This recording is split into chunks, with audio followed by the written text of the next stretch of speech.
What if the vitamin you thought was keeping you healthy was actually the very one you might be missing the most? What if that same vitamin could silently determine whether you stay strong and vibrant or slip into weakness and disease? And here's the twist. Even if your bones look fine, your body could still be running dangerously low on this essential nutrient. Hello everyone, I'm Dr. Nana, and today we're going to uncover the number one vitamin D danger you absolutely need to know about. You can make a very strong case that vitamin D is the most common deficiency worldwide. And what makes this so critical is that researchers are only just beginning to understand how important vitamin D really is. In fact, some experts now describe it as a biomarker of chronic disease and frailty. In other words, if you were to check nothing else on your blood test except vitamin D, it could tell you an enormous amount about your overall health. That's how powerful this single nutrient is. So in today's discussion, we'll break down the essential steps your body must have in place to actually use vitamin D properly. If you'd like to follow along more closely, there's a link below where you can grab a copy of these slides. Now, when we talk about vitamin D, there are really two roles we need to understand, the classic role and the non-classic role. Traditionally, vitamin D has always been linked to calcium, phosphorus, and bone health, getting calcium into the bones so they can harden and form properly. This discovery dates back to the 1920s, when scientists found that children with rickets, a condition of soft and weakened bones, were severely deficient in vitamin D. Once vitamin D was provided, the problem was solved. But that was just the beginning. That was only the first chapter of the vitamin D story. Over the last decade, scientists have uncovered far more about its non-classic roles, and these functions are just as vital, if not more so. Vitamin D is deeply involved in the immune system, helping to activate and regulate immune cells. It influences apoptosis or programmed cell death, which is key to keeping unhealthy cells from spreading. It helps control inflammation, which skyrockets when vitamin D is low. And it even plays a role in neurogenesis, the creation of new brain cells and connections. Imagine trying to learn something new or heal from a concussion without enough vitamin D. Your brain struggles to make those critical connections. Most of this research into the non-classic roles of vitamin D has only emerged in the last 10 years. Compare that with the knowledge of calcium and bone health, which we've known for more than a century. Yet, many people still think in those old terms: if my bones are fine, my vitamin D must be fine. But that leaves out the bigger question: do you have enough vitamin D for everything else your body depends on? And that everything else is enormous. Vitamin D affects cell proliferation, how cells grow and mature, and differentiation, the ability of a cell to become the right kind of cell, whether bone, brain, heart, or liver. It supports the stability of your DNA, protecting your genetic makeup. When these systems break down, cells grow uncontrolled, lose their proper identity, and genetic instability sets in. That combination? It's the very definition of cancer. Low vitamin D has also been linked to the surge in autoimmune diseases, from thyroid disorders, rheumatoid arthritis, and lupus, to psoriasis, ankylosing spondylitis, even type 1 diabetes. And let's not forget the brain. Conditions like Parkinson's, Alzheimer's, dementia, depression, and schizophrenia all show strong ties to vitamin D levels. So when we call vitamin D important, that word hardly does it justice. The truth is, there's virtually no system in your body that vitamin D doesn't touch. And yet, this is just the surface. Because what we need to ask next is, are you really getting enough vitamin D, not just for your bones, but for all of these life-critical functions? As we talked about earlier, vitamin D isn't just about bones, it touches nearly every system in the body. But here's the tricky question. When someone has low vitamin D, is it actually causing their health problems, or is it simply the result of being sick? The answer, as Dr. Nana explains, is both. Low vitamin D can trigger countless issues, but at the same time, if someone is already ill, their body may not process or use vitamin D effectively.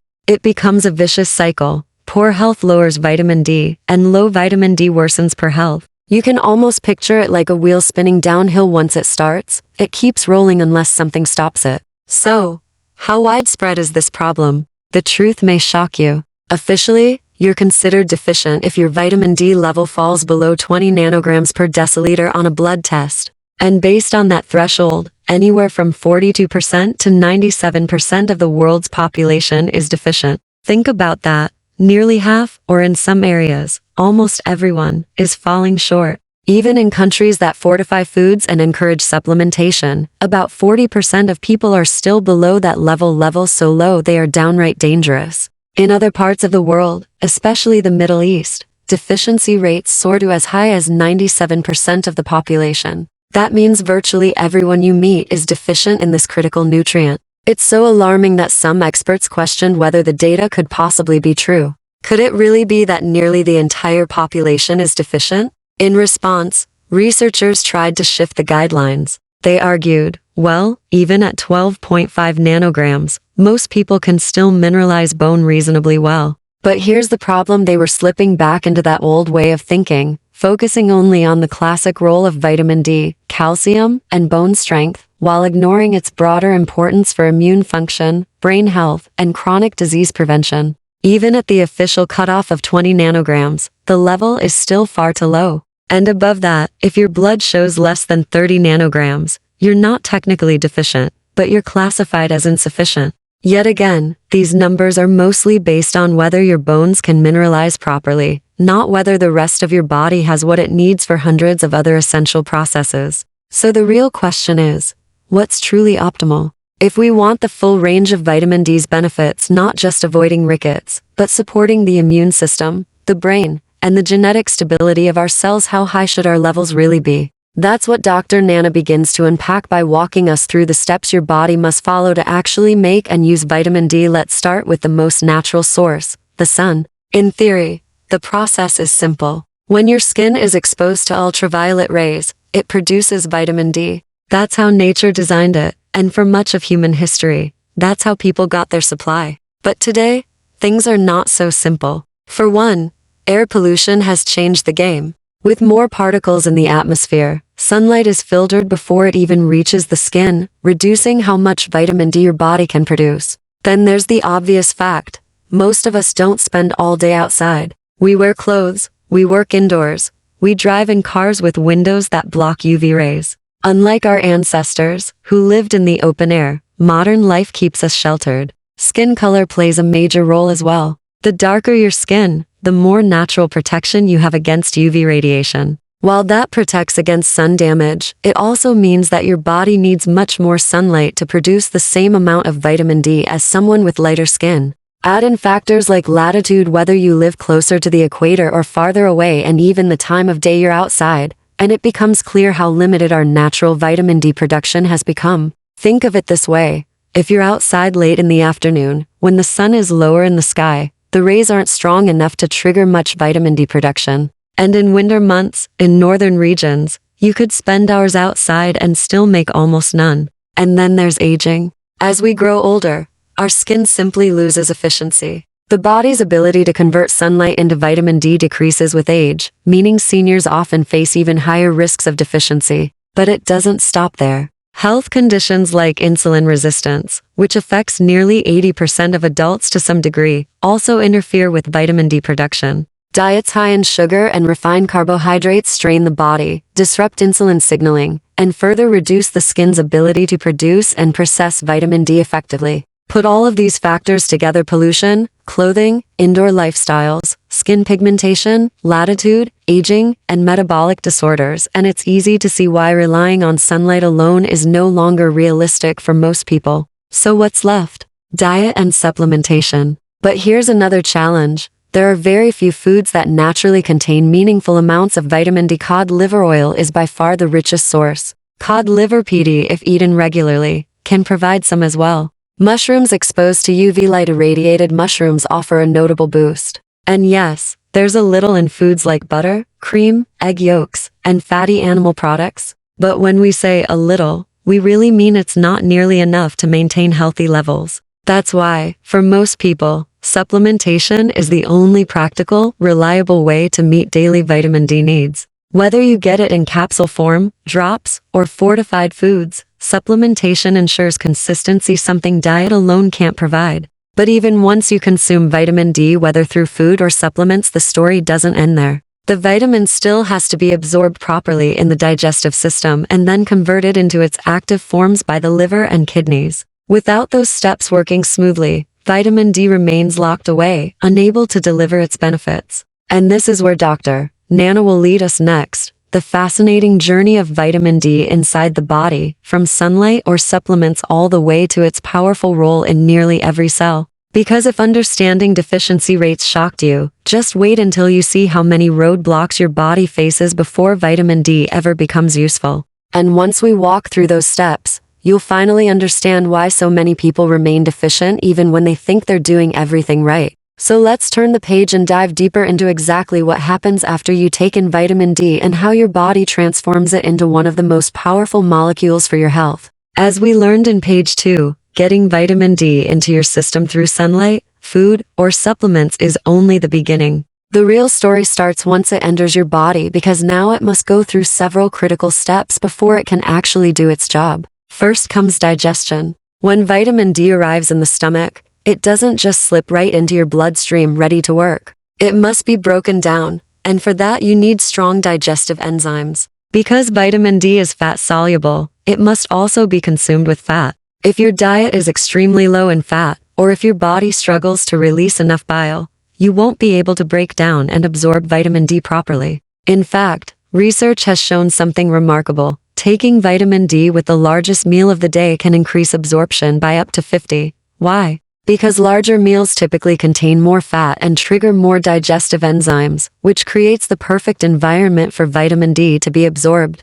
But even once it's absorbed into the bloodstream, the journey is far from over. Vitamin D doesn't float freely on its own. Instead, it requires a special carrier called vitamin D binding protein, or VDP. Think of this protein as a delivery truck. Without enough of it, vitamin D cannot be transported to the tissues that need it. Low levels of VDP don't just mean less vitamin D activity. They've also been linked to serious health risks, including higher rates of malignant tumors, particularly breast cancer, prostate cancer, and colorectal cancer. Studies show a clear association between these cancers and low levels of the binding protein. That said, even if VDP is low, taking more vitamin D can still help by saturating what little protein is available, ensuring more vitamin D is delivered where it needs to go. In one study, people taking just 1,000 international units a day, a modest amount, were able to reduce their cancer risk by an astonishing 60 to 77%.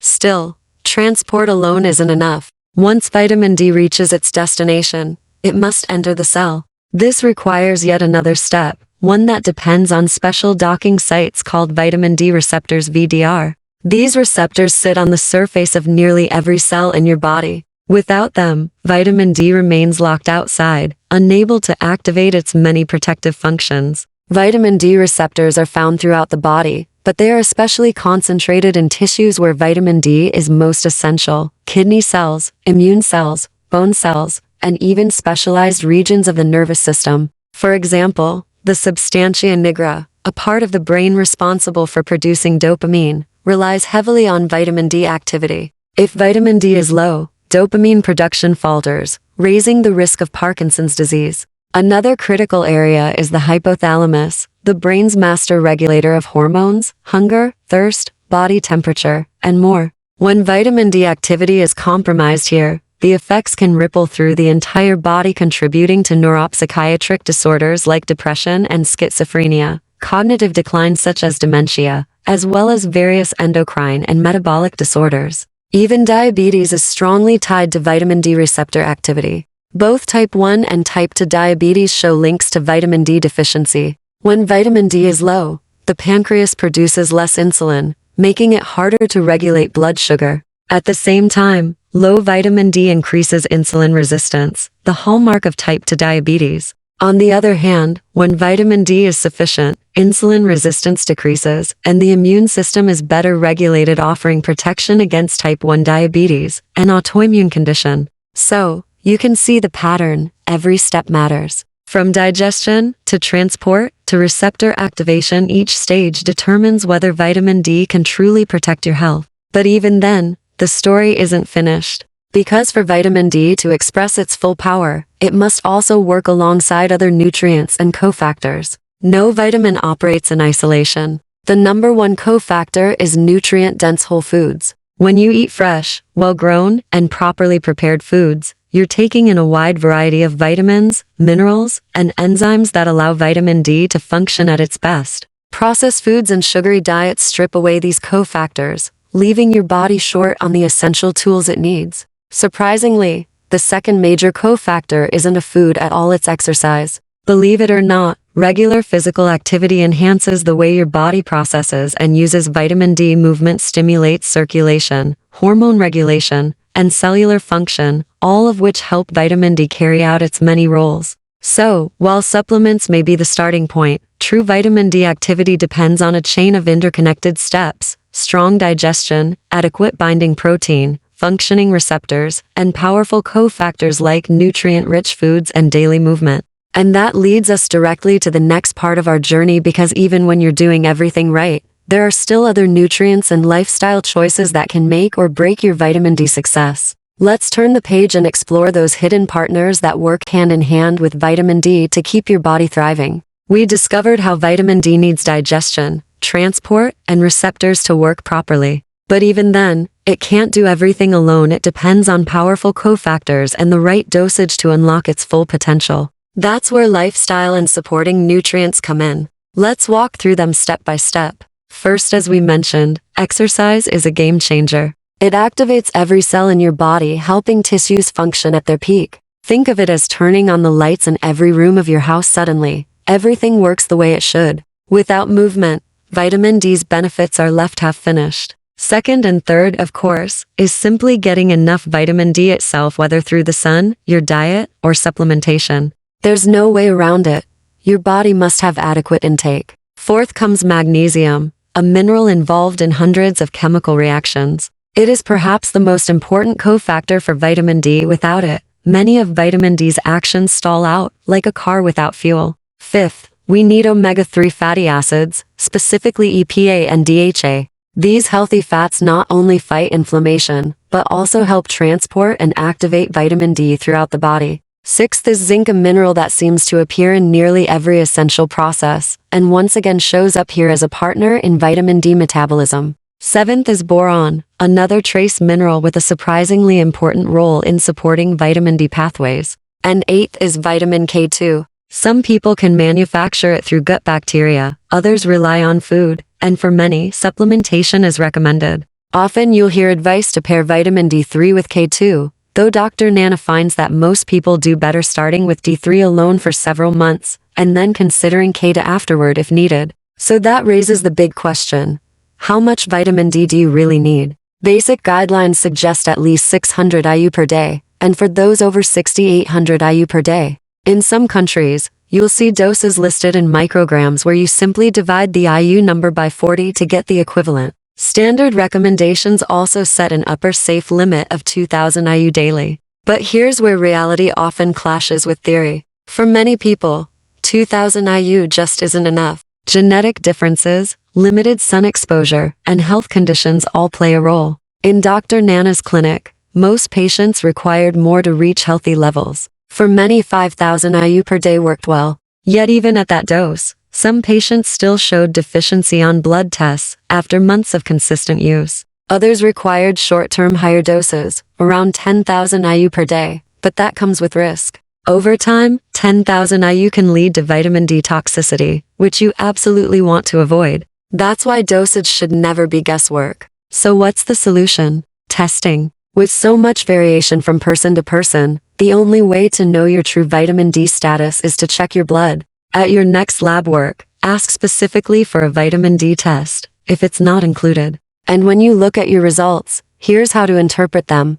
Less than 20 nanograms per deciliter puts you in the red zone, dangerously deficient. Between 20 and 30 nanograms is still insufficient, not critical, but far too low to enjoy the full benefits of vitamin D. In many parts of the world, results may be listed in nanomoles per liter instead. To convert, simply multiply nanograms by 0.5. For example, 30 nanograms equals 75 nanomoles. Most practitioners in functional medicine, nutrition, and holistic health agree true optimal levels are higher than these bare minimums. The goal isn't just to keep bones from softening, it's to give your immune system, brain, and metabolism the support they need to thrive. And that's exactly where we're headed next, because understanding numbers on a lab test is one thing, but learning what's truly optimal for long-term health is another. So here's where all the pieces come together. We've talked about deficiency, insufficiency, cofactors, receptors, and transporters, but what does optimal vitamin D really look like?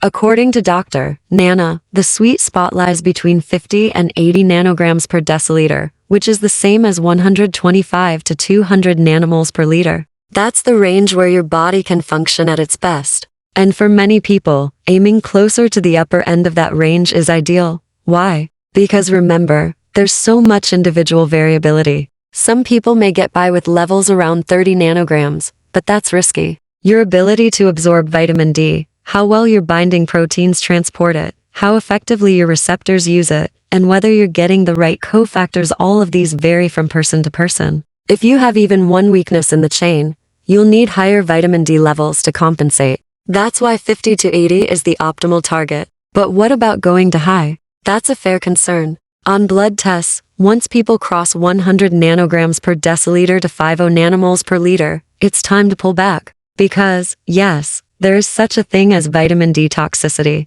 Too much vitamin D can push calcium levels in the blood to high, leading to kidney problems, artery calcification, or other dangerous imbalances. You don't want that. Toxicity usually happens when someone is taking very high doses, tens of thousands of units over a long period. It's not easy to get there, but it does happen. In fact, Dr. Nana has seen patients hit levels of 100 or more even without extreme supplementation. Some people reach that point with just 2,000 to 5,000 IU daily, while others could take 10,000 IU for months and still remain low. That's how much variability there really is.